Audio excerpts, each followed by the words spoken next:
कानून बनाए कि मुसलमानों की शादी का जो एक्ट है 90 साल पुराना कानून निकाल दिए। और क्या बोल रहे बीजेपी वाले कि हमारी शादी होना स्पेशल मैरिज एक्ट के तहत। वहां पर बीजेपी हुकूमत ने ये वो कानून को बंद कर दिया और कहा कि स्पेशल मैरिज एक्ट में आपको रजिस्ट्रेशन करना पड़ेगा।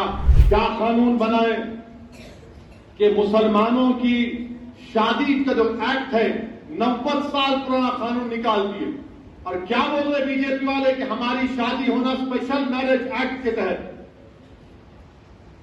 खुतबा कौन पढ़ेगा फिर निकाह में, और फिर महर कौन देगा दुल्हन को। यानी अब आसाम में अगर मुसलमान शादी करेंगे कानून के लिहाज से तो ना काजी साहब रहेंगे खुतबा के लिए, ना दुल्हन को महर मिलेगा। तो फिर ये तो इस्लाम का बहुत बड़ा रुकन है, ये महर देना दुल्हन को। वहां पर बीजेपी हुकूमत ने ये वो कानून को बंद कर दिया और कहा कि स्पेशल मैरिज एक्ट में आपको रजिस्ट्रेशन करना पड़ेगा। अच्छा, स्पेशल मैरिज एक्ट में उसमें जो अगर स्पेशल मैरिज एक्ट में शादी होती तो जायदाद का बंटवारा पर्सनल लॉ के तहत नहीं होगा मुसलमानों का। हमसे शरीयत को छीनना चाहते हैं। महर तो गायब हो गया, तो महर मुअज्जल देना पड़ता। अगर फौरन दे रहे तो दे दो, ये दिए। हम सच्चाई को बयान करते हैं तो वोट बैंक हो जाता है। और नरेंद्र मोदी जो पिछले 10 साल से कर रहे मेजॉरिटी कम्युनिटी का वोट लेने के लिए, तो उसकी कोई बात नहीं करते। आसाम में जो कानून को आसाम के मुख्यमंत्री और बीजेपी की सरकार ने ख़त्म किया है, वो भी रात के 12 बजे वो कानून ख़त्म करे जो 90 साल पुराना कानून है। उस कानून के तहत आसाम के मुसलमानों की शादी वहाँ के रजिस्ट्रार या काजी के तहत होती थी और उसके बाद उनको निकाहनामा का सर्टिफिकेट मिलता था।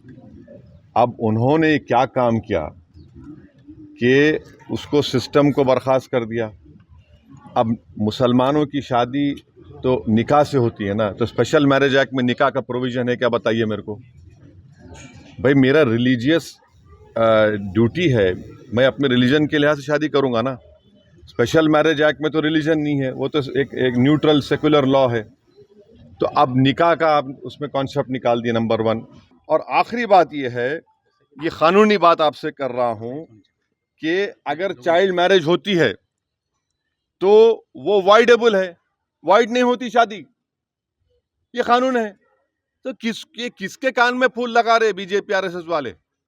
और ये क्या बात है कि आप एक्सेप्शन दे रहे हो उसको, ट्राइबल्स को। क्यों देंगे एक्सेप्शन ट्राइबल्स को? आप एक्सेप्शन दे रहे हैं। अच्छा, स्पेशल मैरिज एक्ट में भी, हिंदू मैरिज एक्ट में एक्सेप्शन है, स्पेशल मैरिज एक्ट में एक्सेप्शन है। तो मकसद एक ही है कि आसाम के मुसलमानों का रिलीजियस कैरेक्टर खत्म कर दिया जाए। अब कैसे शादी होंगी बताइए? निकाह नहीं होगा, कैसे शादी करना? स्पेशल मैरिज एक्ट में निकाह होता क्या? स्पेशल मैरिज एक्ट में महर मिलता क्या लेडीज को? तो ये मकसद उनका यही है, ये इनकी नफरत है, इनका काम ही है। और आसाम के मुख्यमंत्री ज़्यादा हैदराबाद को आ रहे, तेलंगाना को आ रहे।